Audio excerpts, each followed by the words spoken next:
ഈ പുണ്യമായ റമളാൻ മാസം അത് മക്കയിലും മദീനയിലും ചിലവഴിക്കാൻ വേണ്ടി താല്പര്യപ്പെടുന്ന നിരവധി സത്യവിശ്വാസികളുണ്ട്. റമളാൻ മാസത്തിൽ ഉംറ ചെയ്യാൻ വേണ്ടി മോഹിക്കുന്ന, യാത്ര ചെയ്യുന്ന നിരവധി മുസ്ലിങ്ങളുണ്ട്. അതൊക്കെ ഒരു വളരെ വലിയ പുണ്യകർമ്മം തന്നെയാണ്.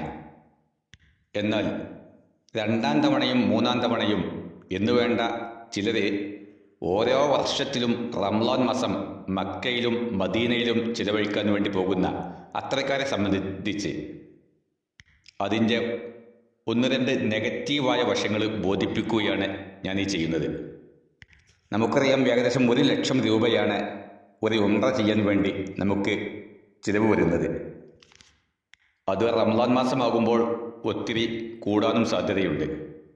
എങ്കിലും ഒരു ആവറേജ് എന്നുള്ള നിലയ്ക്ക് 1,00,000 രൂപ ചിലവഴിച്ചുകൊണ്ട് ഇങ്ങനെ രണ്ടാം തവണയോ അല്ലെങ്കിൽ ആവർത്തന ഉംറകളോ ചെയ്യുന്ന ആളുകളെ സംബന്ധിച്ച് ഒന്ന് രണ്ട് കാര്യങ്ങൾ നിങ്ങൾ മനസ്സിലാക്കേണ്ടതുണ്ട്. നമ്മുടെ നാട്ടിൽ നിരവധി പട്ടിണി പാവങ്ങളുണ്ട്. ഒരു നേരത്തെ ഭക്ഷണത്തിന് പോലും വകയില്ലാത്ത കഷ്ടപ്പെടുന്ന ആളുകൾ ഇപ്പോഴുമുണ്ട്.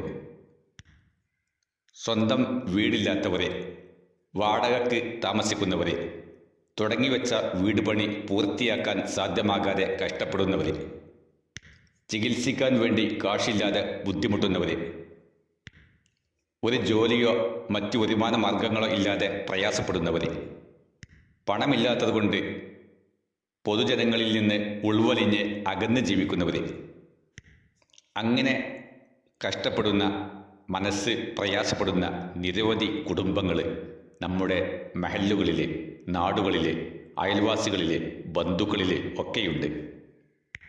സ്വന്തം പ്രയാസങ്ങൾ മറ്റൊരാളുടെ മുന്നിൽ അവതരിപ്പിക്കാൻ ലജ്ജിച്ചുകൊണ്ട്, നാണിച്ചുകൊണ്ട്,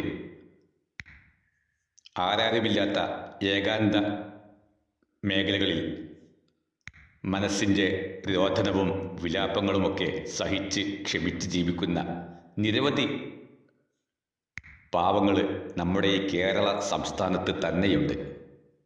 ഇതൊക്കെ ഉണ്ടെന്ന് അറിഞ്ഞും ബോധ്യപ്പെട്ടുമൊക്കെയാണ് ഈ രണ്ടാം തവണയും മൂന്നാം തവണയും അല്ലെങ്കിൽ വർഷാവർഷവുമുള്ള ഉംറകൾക്ക് ലക്ഷങ്ങൾ ചിലവഴിച്ച് നാം പോകുന്നത്.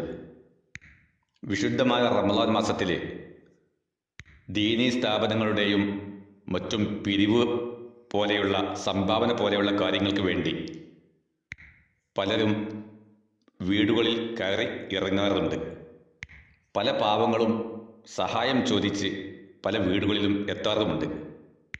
അത്തരക്കാർക്ക് അവരുടെ അവകാശം പോലും നൽകാതെ അതിൽ നിന്ന് രക്ഷപ്പെടാൻ വേണ്ടി ഇങ്ങനെ ലക്ഷങ്ങൾ ചിലവഴിച്ച് ഉംറക്ക് പോകുന്ന ആ പുണ്യകർമ്മം അള്ളാഹുവിൻ്റെ അടുത്ത് പുണ്യകർമ്മമാകില്ല എന്ന് അത്തരക്കാരെ ഒന്ന് മനസ്സിലാക്കണം. പലരും റമളാൻ മാസത്തിലെ ഉംറ എന്നുള്ളത് സ്വന്തം നാട്ടിലെ പിരിവ് സംഭാവന ചോദിച്ചു വരുന്നവരിൽ നിന്ന് രക്ഷപ്പെടാൻ വേണ്ടിയുള്ളൊരു മാർഗമാക്കി കാണുന്നുമുണ്ട്. സത്യത്തിൽ അത് അഹങ്കാരത്തിൻ്റെ അല്ലെങ്കിൽ പൊങ്ങച്ചത്തിൻ്റെ ഉംറയാണ്. അത് അള്ളാഹു സ്വീകരിക്കുന്നതല്ല. നിങ്ങൾ ആവർത്തിച്ച് ചെയ്യുന്ന അത്തരം ഉംറ സിയാറത്തുകളൊക്കെ ഒഴിവാക്കി ആ 1,00,000 രൂപ നിങ്ങളുടെ സ്വന്തം മഹലിലുള്ള പാവങ്ങൾക്ക് സ്വതക്ക ചെയ്തു നോക്കൂ.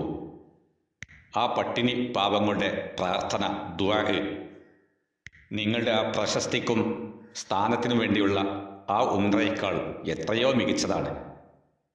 മറ്റൊരു നെഗറ്റീവായ വശം എന്ന് വെച്ചാൽ, നമ്മൾ ചെയ്യുന്ന ഈ ഉംറ സിയാറത്ത് പോലെയുള്ള കാര്യങ്ങളിലൊക്കെ അതുകൊണ്ട് ഏറ്റവും കൂടുതൽ നമ്മുടെ പണം സമ്പാദിക്കുന്നത് ജൂതന്മാരാണ്. മക്കയിലും മദീനയിലുമുള്ള ഏറ്റവും വലിയ ഹോട്ടലുകൾ, ലോഡ്ജുകൾ, അവയിൽ മിക്കവയും ജൂത കമ്പനികളുടേതാണ്.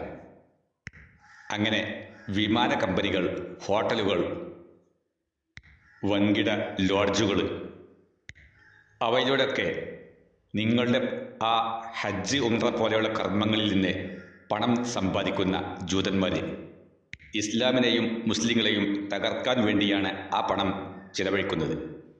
അതുകൊണ്ട് എനിക്ക് അഡ്വൈസ് ചെയ്യാനുള്ളത്, നിങ്ങൾ ഉംറ ഒരിക്കൽ ചെയ്യുക. റമളാൻ മാസത്തിൽ പാവങ്ങളായ ആളുകൾ അല്ലെങ്കിൽ ദീനീ സ്ഥാപനങ്ങൾക്ക് വേണ്ടി ആളുകൾ സംഭാവനയും സ്വതക്കയും ചോദിച്ച് വരുമെങ്കിൽ അതിൽ നിന്ന് ഭയപ്പെട്ട് ഓടാൻ വേണ്ടി നിങ്ങൾ ചെയ്യുന്ന ഇത്തരം ഈ ആവർത്തന ഉംറകൾ പൂർണ്ണമായും ഒഴിവാക്കി ആ പണം നിങ്ങളുടെ നാട്ടിലെ പാവങ്ങൾക്ക് വേണ്ടി ദീനീ സ്ഥാപനങ്ങൾക്ക് വേണ്ടി ചിലവഴിക്കുക. നിങ്ങളുടെ ഒരു ഉംറയേക്കാൾ 1000 ഇരട്ടി പ്രതിഫലം ആ സ്വതക്കക്ക് നിങ്ങൾക്ക് ലഭ്യമാകും.